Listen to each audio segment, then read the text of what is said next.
Hey guys, my name is James from the Nerdy Bible, and again with me, as always, is Showboys Mike from showboysmedia.com. How are you, man?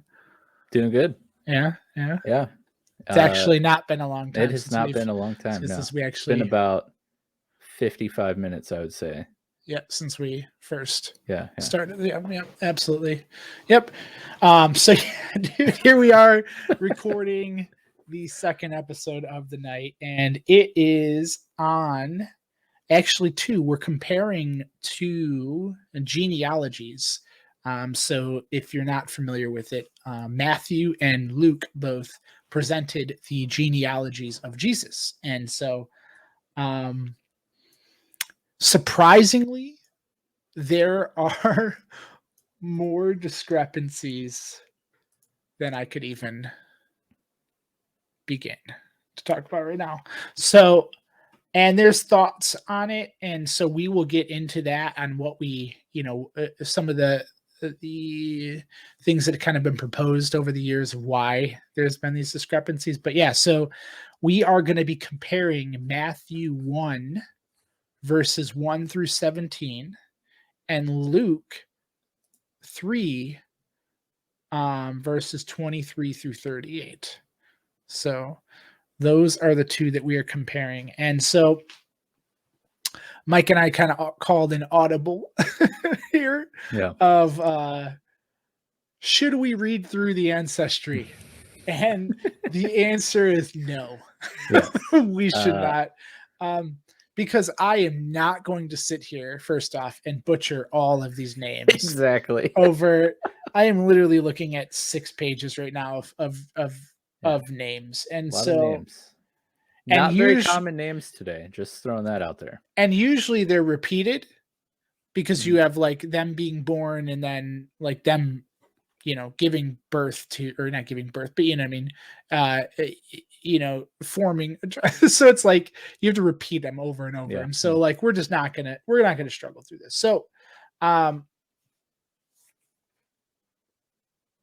first off, how you doing tonight, man? We just kind of briefed over that. I was just so excited. I'm doing great. Not much has changed, in the last 50 minutes or so. Still doing good. Good. I don't think we'll have any interruptions this episode, which is also good. Yeah. You? No, I'm good. Just the more I stare at these pages right now, the more that I am just I'm puzzled. All right, yes. I'm puzzled. All right, let's dig into it then. All right, where to start, man? I guess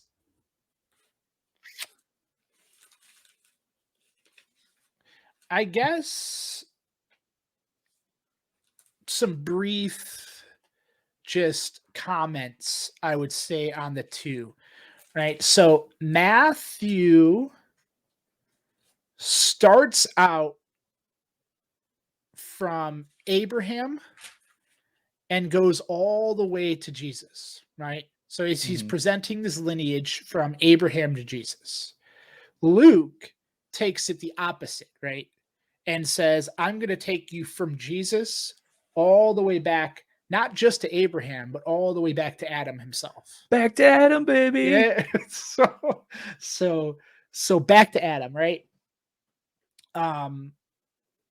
So just understanding that you're going in two opposite directions here. So first off, with Matthews, you're going to get, an example would be Abraham was the father of Isaac. Isaac was the father of Jacob.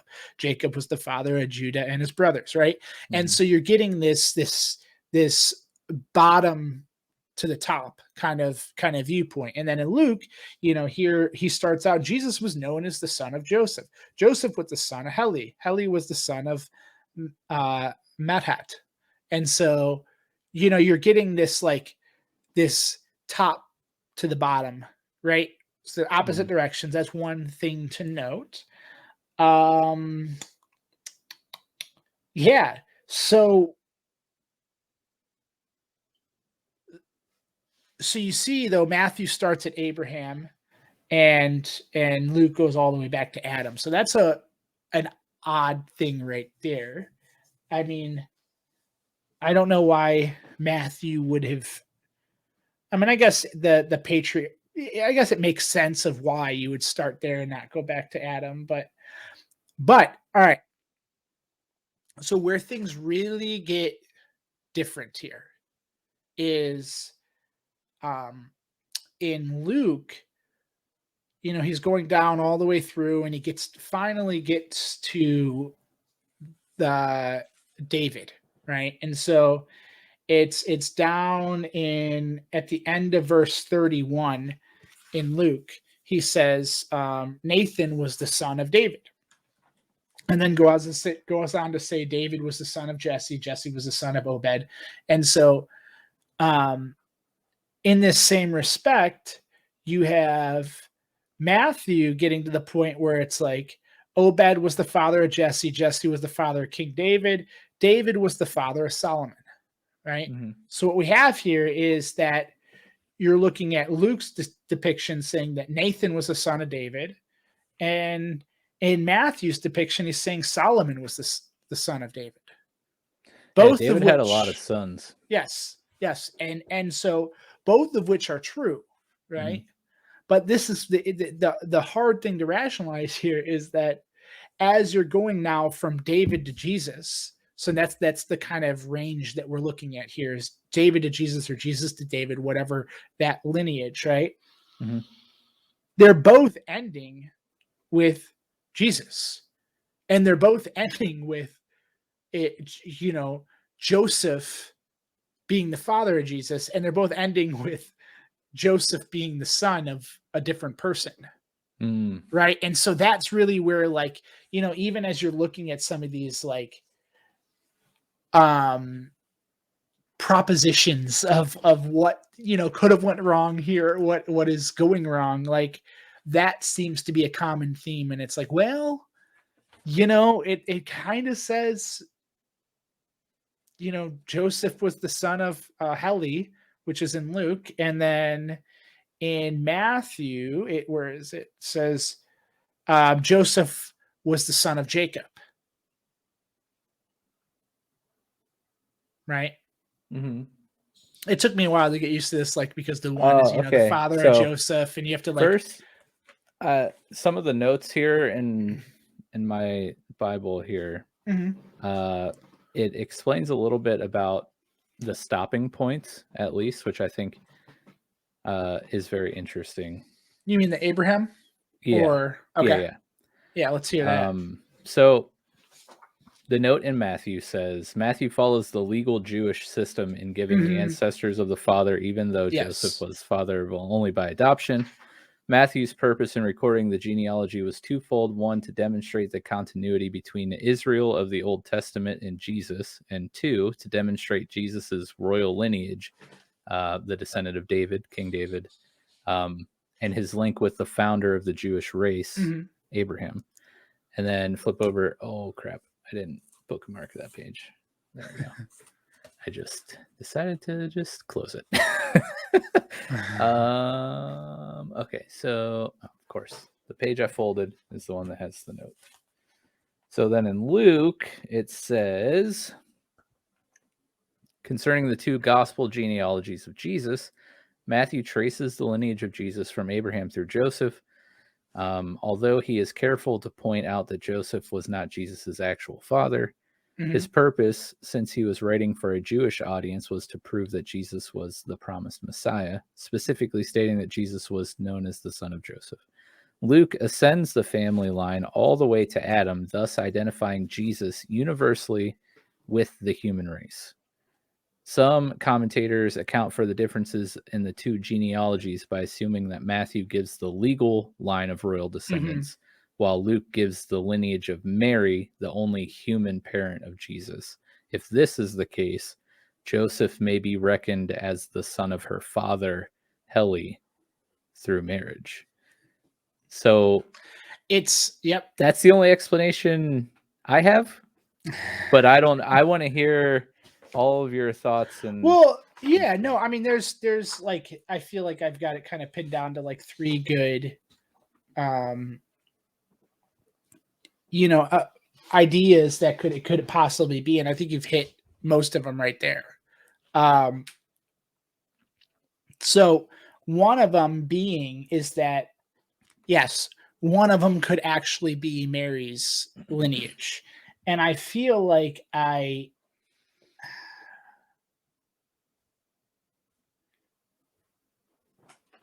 mean, I feel like that's a pretty good one. And you almost have to look at, okay, so then what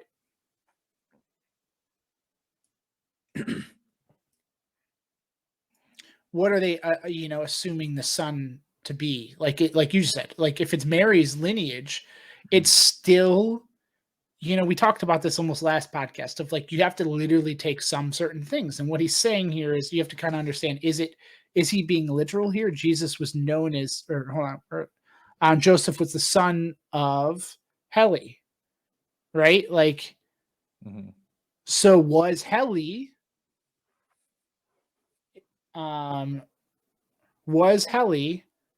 Mary's father? Right? Is that what or yeah, that's what that note proposes in Luke, that Heli is Mary's father and okay, Jacob being Joseph's was the biological father. biological father. Yeah. And so I don't know, man. Yeah, I mean that seems the most probable out of the different things that I've read here. So, but we'll go on to the next one. So, and you hit on that too, is that one genealogy is a royal or legal genealogy, and the other being a physical or like a biological, right? And so almost as if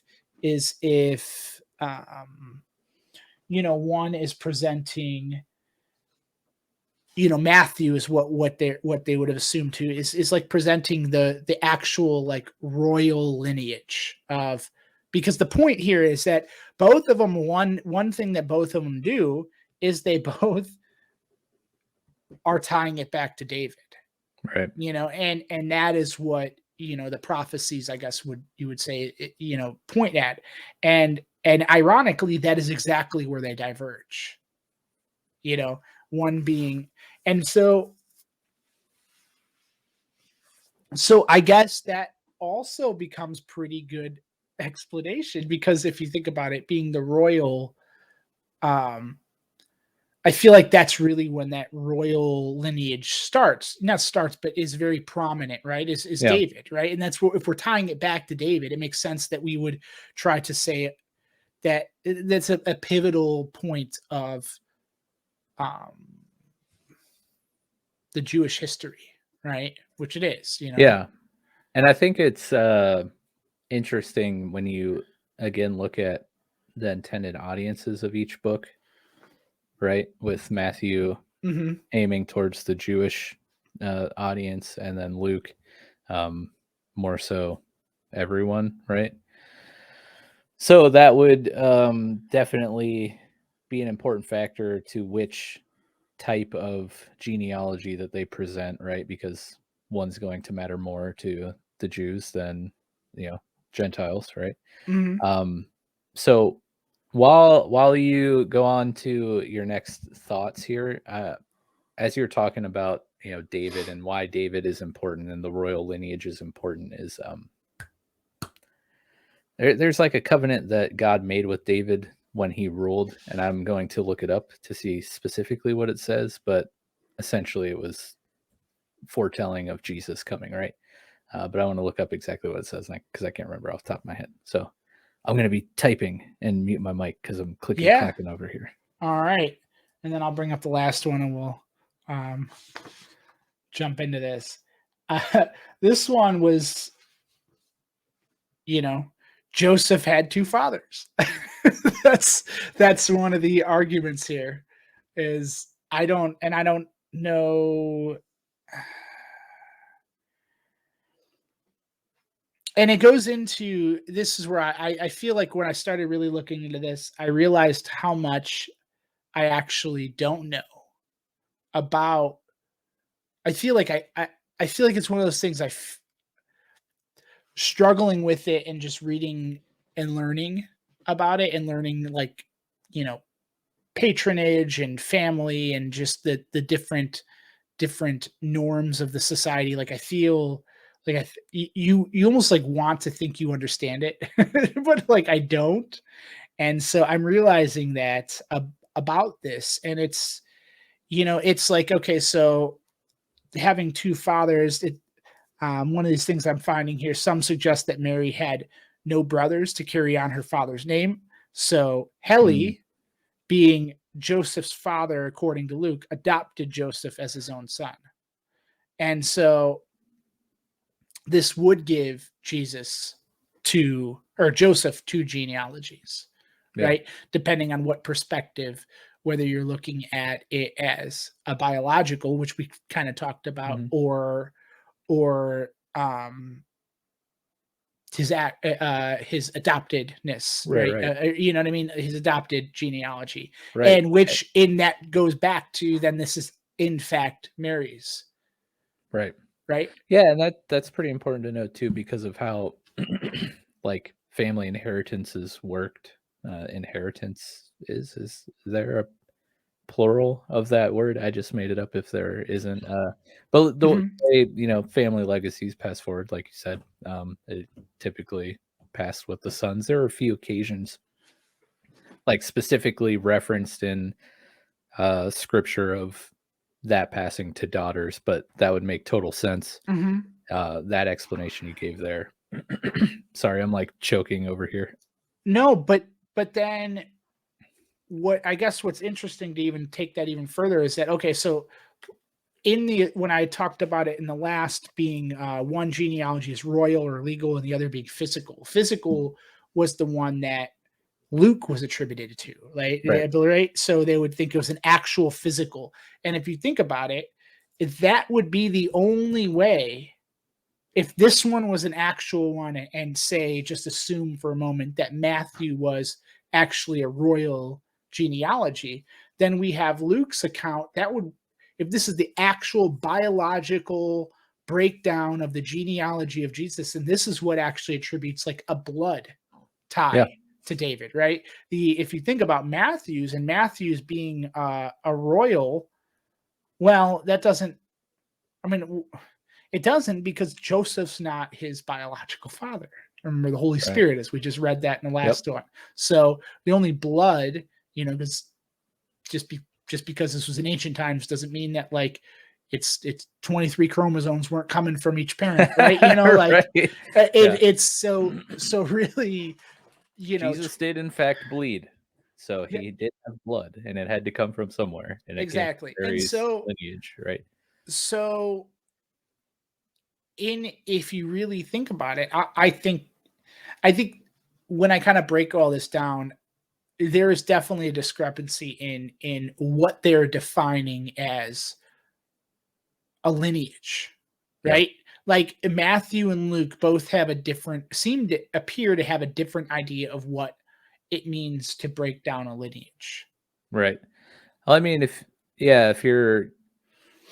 we're gonna get like technical about it, I mean they're both incorrect because Joseph is not the father, right? So they both He, but I mean obviously, you know, he is for all accounts and purposes. But um well, yeah, but yes, and I feel like in the most part, people are like, "Well, Joseph praised," and yes, we're not arguing that. yeah, of course. Yeah. We're talking, Talk I about like feel, literal this is DNA. exactly. We're Yeah. not, we're almost negating that fact, right? Like it doesn't. We get it. Yeah. It's so. I don't know. Are you leaning towards, just taking like whether really thought about all this before this conversation, right? I never And have. okay, and But that's fine. But I, when you point it out, I think this conversation is actually really important because we like really broke it down to where the discrepancies make complete sense to me. Um, using like context clues and like the audience of the writings and who is yeah, writing yeah, it yeah. and the intentions there, it makes total sense that we would have some differences in the way the lineages and what type of lineages are being presented. But I could see why, without looking this much into it, because let's be honest, probably not many people do, because they see a bunch of names that they can't pronounce and they're like, okay, we're gonna speed read through this and then get to the parts where I, can actually read the words and pronounce them in my head as I read them. But it could raise some questions and some red flags to people, skeptical people who, either have a hard time fully why can't I think of words tonight? But like fully coming on board because they're like, well, these two things are different. Like, how can I trust anything else that's in here? Mm-hmm. Or the select people who are trying to poke holes in the faith, right? Who are like, well, see, look, what you guys lean on is absolute truth. They don't even line up themselves. How can you say anything else is true in here? Well, yeah, no, but that's why I think there's clearly something when that is how we just kind of discussed. There's clearly a difference in understanding of what a family lineage is in these two, because what's weird is from Adam to David, I mean, it is almost spot on. Like there is one little area between like Perez or Hezron and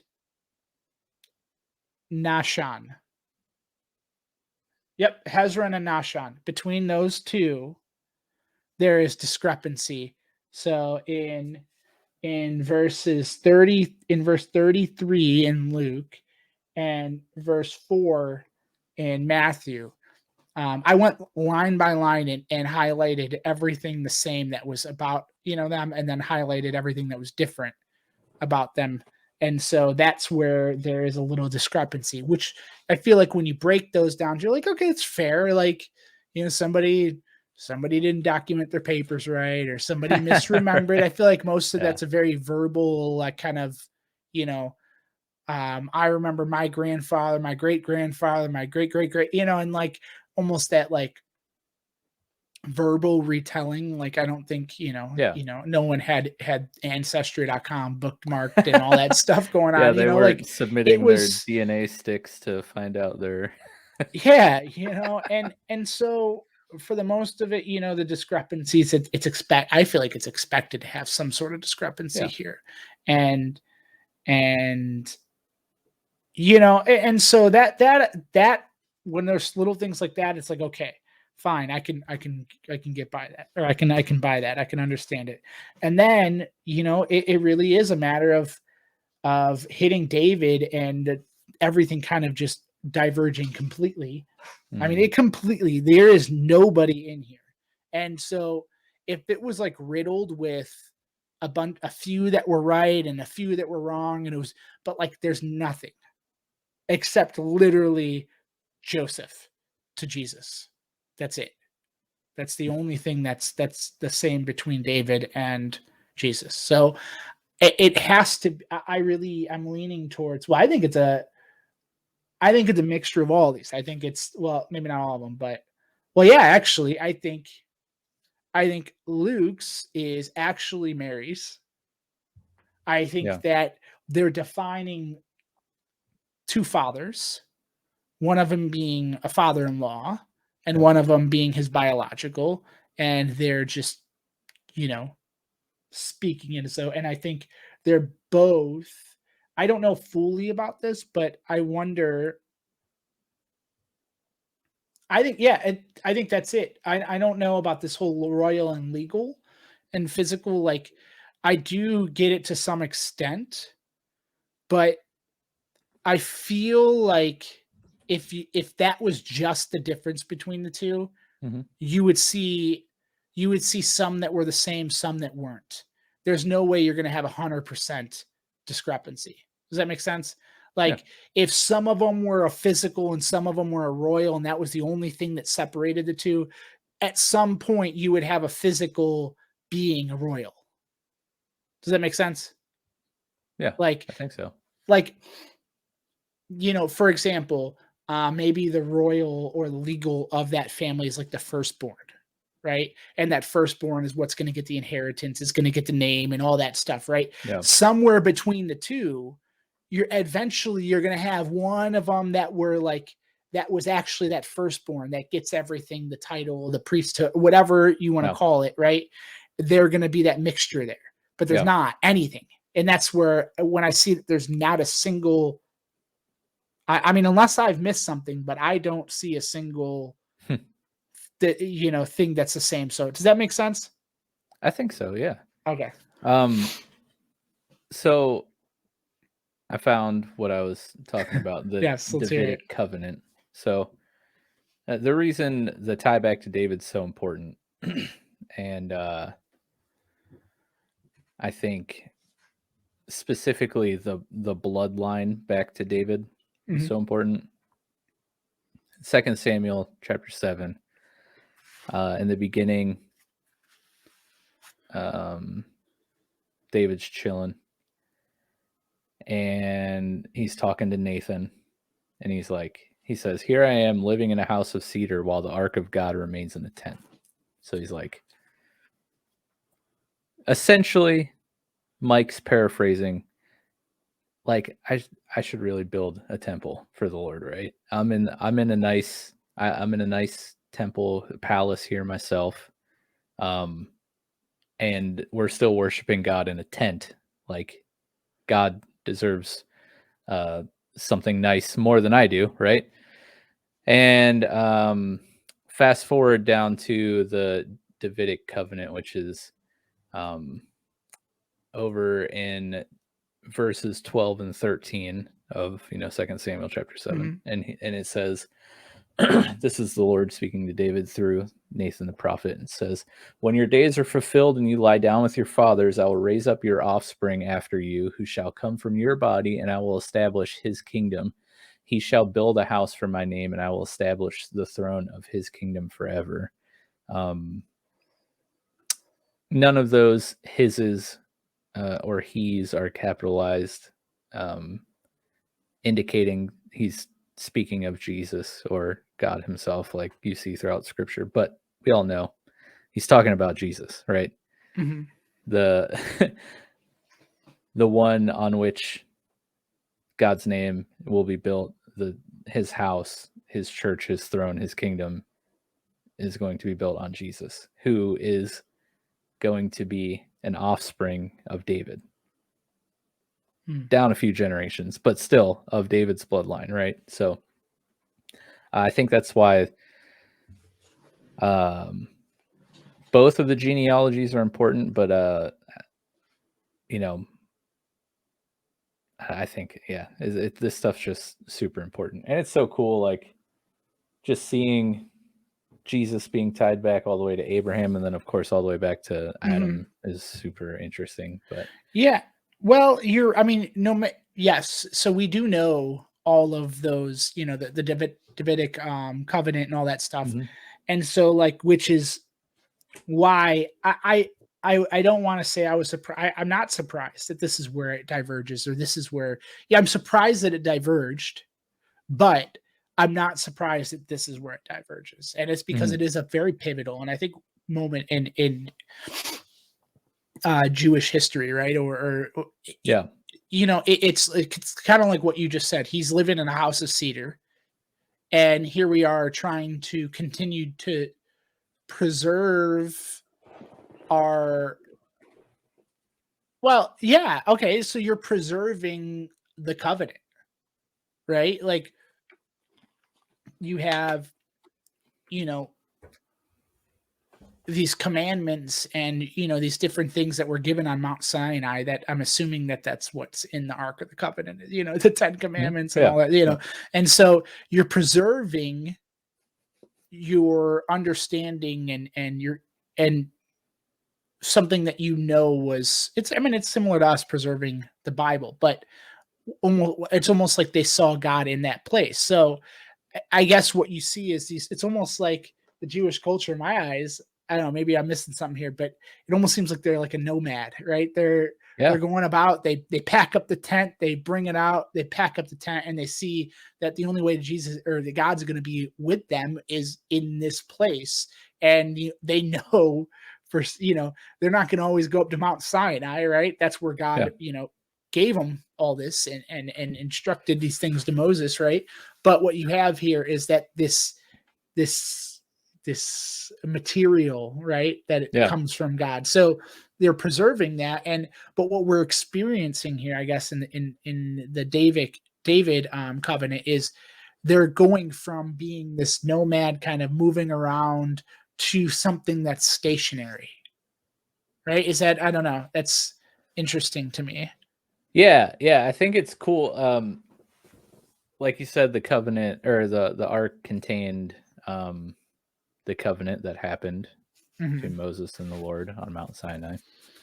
But it also contained the presence of God, right? Because before the ark, God moved and led the people of Israel through, a pillar of fire and a cloud of smoke in the day and nighttime, right?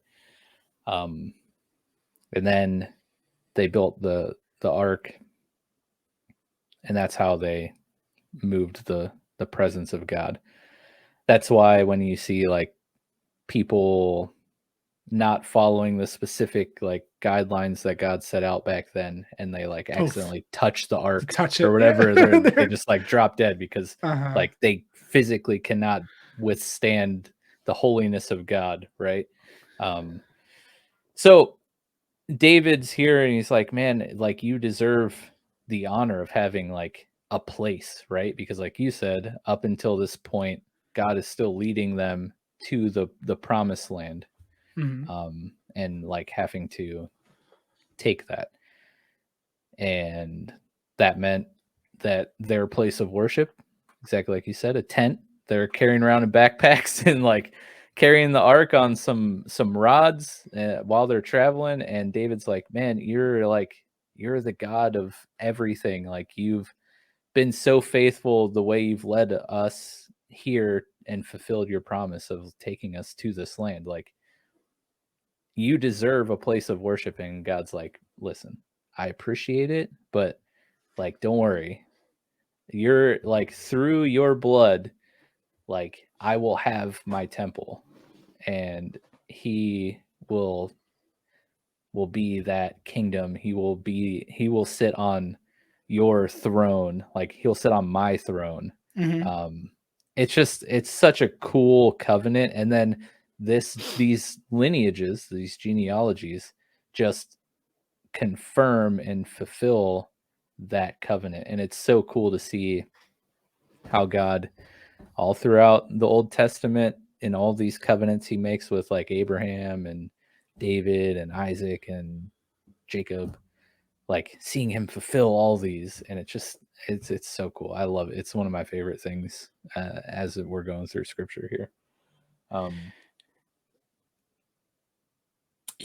Yeah, I think that's all I was thinking of something, but I think I somehow wrapped it up in that, while you were talking, but yeah, to kind of continue your train of thought here. It is pretty miraculous. And, well, just in general,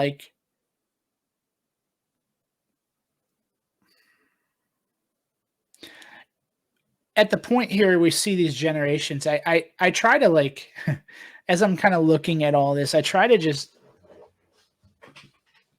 rationalize this. For instance, I'll just pick out a small thing here. Judah was the son of Joseph. Joseph was the son of Jonam. Right? I go over that, and it's that's a generation, right? And I'm not. I feel like most people that just heard that. It's well, duh, right? Of course, that's a generation. But the point that I'm trying to get across here is that you have this lineage of generations.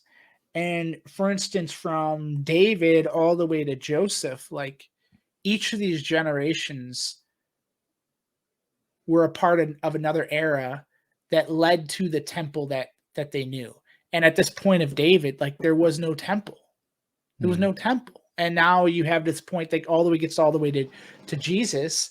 And then here you have Jesus at 8 years old walking around the temple, you know, outsmarting all the rabbis, you know. And so it's interesting to see that from this point on, like this is really what this establishes so much. I don't know. I guess I've never really thought about that. Like, so thinking about, you know, Abraham to David, for example, you know, like, you know, most of I feel like you hear scriptures talking about or thinking about like this Abraham laws and the Abrahamic laws and all these different, you know, coming from Abraham and Isaac and Jacob. And then you get to this point where it's like, much of what we see, you know, I mean, literally they killed Jesus. One of the big statements that he really pissed everyone off was the like, hey, I'm going to tear this temple down. Like that's one of the things that like got him in pretty big trouble, right? Like, and so it's from this point of David all the way to Jesus that you get to that type of thinking, right? Like, I mean, I don't know if they're. Do you get what I'm trying to say here a little bit, or it's? I feel like much of the theology of the temple that we kind of get and that we understand it as was formed from David to Jesus. That's really what I'm trying to say here, because there was no temple, and so I never really thought about how each one of these generations would have been impacted and almost like being shaped to understand and make the temple the central part of their lives, right? Well, because there are quite a few generations between David and Jesus, so that's a lot of time. So, because this is like right where I'm at in the Old Testament in my readings right now.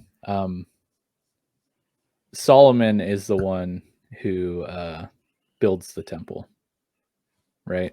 And like establishes it. So essentially from Solomon all the way down to Jesus, you have generation after generation after generation of like solidifying the importance of the literal physical temple, right? Which I think this is maybe what you're getting at. If not, it made me think of this, which is cool. But you have all these generations of people in the culture like building their lives around I don't like using this word, but the ritual of going to the temple to worship, right?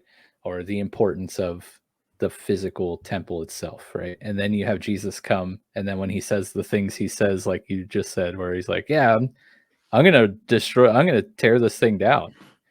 They're like, what? You can't do that. This is the literal temple of the Lord. Like, it's been the temple of the Lord for so many generations. Like, who comes in here and says they're going to tear this down, like, and rebuild it in 3 days? What are you talking about? You're a lunatic.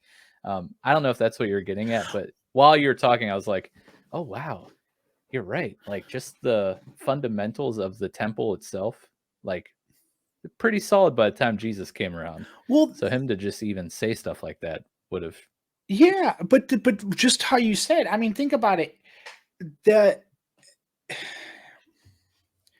It's like the rituals and the everything. It seems like everything about Jewish life. I've never really thought about this and seen this out on paper like this to kind of just think about this. Is that like, you know, from you got Abraham to David, right? You have this. It's a certain way of life, but I feel as though much of the rituals and I would just say rituals and the lifestyle are definitely secluded to the high priests and the people that are like leading, right? Yeah. And then you have the temple, which all from the point that David and Solomon and all, it's building the temple, and you're creating this one area now that everyone can pilgrimage to. It like changes the culture, right? Yeah. Like it would just change the way. I mean, it's literally a pilgrimage. I mean, people, you have Passover, right? So like, Yeah. you know what I mean? So it's like a pilgrimage people are taking to this temple now that's stationary, and it's almost like at this point, like it's like the way of life changed. I've Yeah. never really kind of, you know what I mean? It's Yeah, it interesting. seems like the culture is very rooted in traditions, right? Traditionalism. Hmm. And once they, at least in scripture, I'm not speaking of today, not gonna try to um, act like I know I'm talking about in current times, but like it seemed from scripture that once a tradition is kind of established, like that's how it is, Hmm. and like changing that is a, a very big deal. Um, so yeah, I don't know. Let me just say this: never in my wildest dreams did I think we would talk for 42 minutes about a genealogy. I just think it's, as I laid this out and see it in front of me, it's for the first time, I would say it it's much more than just a genealogy. And honestly, how much did, even in this conversation, did we really talk about like names All right. and anything? We really didn't, you know what I mean? Yeah. It's like it provides this timeline, and you don't even have to really look at the specifics of the timeline. I mean, that's one thing you can do, but just a zoomed out understanding, gives context to things that are well beyond just an ancestry, and it being like little things like it gave, for instance, for me, it gave me an insight of looking at, okay, here is the point where where culture changed, like the Yeah. the culture of this Jewish people clearly changed. And if a culture changes, then your understanding of of a family might change. Your idea of That's true. a genealogy might change. And so it's kind of interesting to see that at this point is when, I mean, Yeah. literally, it's like, okay, so now we build a castle. And this Yeah. castle is where God is, and this is where we're going to fight our wars and protect ourselves and preserve the knowledge of our true God, right? Yeah. And so you have this point where it's like so much is going to change at that point. So it's very interesting. I actually really liked this. Um, I really liked this. I don't know Yeah. about you. One thing before we wrap up, Mhm. just because we were talking about David so much, and that just like I'm in the middle of, what did I say earlier? Like First Kings, I think. Um, Yeah, I think First so. off, it's so cool seeing how God is with David, because David, for all the great that he is, right? All he's like so many good things you can take and learn from David. Like Mhm. he also made a lot of like big bonehead mistakes. Most notably, you know, the Sheba and Yeah. Uriah and all that Oh, stuff. just send somebody Just to die, murdering and then somebody because you knocked up his wife. Not great. Mhm.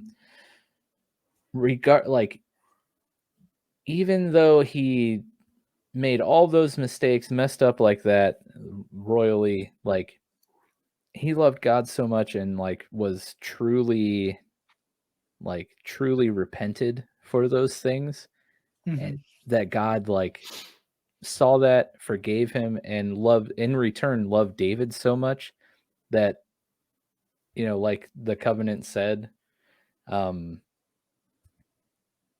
like David's sons were real big idiots. Like they did a lot of stupid stuff, turned to pagan worship, like really messed up a lot of stuff, but because God loved David so much, he's like,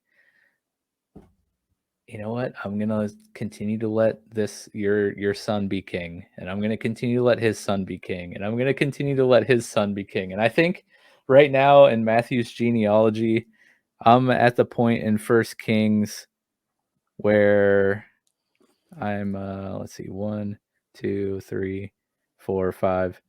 I'm 6 generations down, and God's still like, you know what? I David, I loved you so much, and I made a promise to you, and I cannot go back. I cannot lie. So I'm going to continue to fulfill that covenant, even though each one of these stupid descendants of yours are like bringing in idols, worshiping these pagan gods, like really turning my people like into just a bunch of degenerates, for lack of a better word. I'm Mhm. inserting Mike's translation here. So if you're new here, I do that a lot. Forgive me. But it's so cool to see God just like follow through with his, because one thing I've learned in the last like year or so, Mhm. like God's faithfulness is no joke, and he literally cannot lie. He cannot lie. He can, if he says something in his word, like he cannot go against what he's already said. And it's cool reading through the Old Testament and seeing these covenants with these patriarchs of our faith, and like just seeing him follow through no matter what. And it's especially evident in David, and I just really, really appreciate that. But I don't know. Yeah, David is a one that I feel like I know a decent amount, but I've never done like this extensive study, like a character study of David. And I've done that with a few people. One notably for me, which you probably can tell throughout, is Jacob. I've studied him very, very extensively, and I feel like I'm still only getting a glimpse of who he was. But like, Yeah. if that's it, it's taken me a lot to get that glimpse. But David is somebody I have not done, and it's on my to-do list. Like, I want to get lost in the world of David. And so I don't know, maybe I'll go down that rabbit hole here soon. Nice. I like it. I would recommend. I haven't done a deep dive on David, but what I've been reading in the Samuels and now King Mhm. books, yeah, David's relationship with the Lord is like just absolutely amazing. It's so cool. Mhm. But anyways, that's all I have to say about this. We made it to almost an hour discussing a genealogy, so round of applause for us. Yeah, we did good. No, so I thought it was pretty good. So, what do we have next? We're gonna go to. Looks like we're gonna go to Luke for his telling of Jesus's birth. Yeah, yeah, because we just did. So, yeah, I guess so. The last one, the birth of Jesus, did we actually?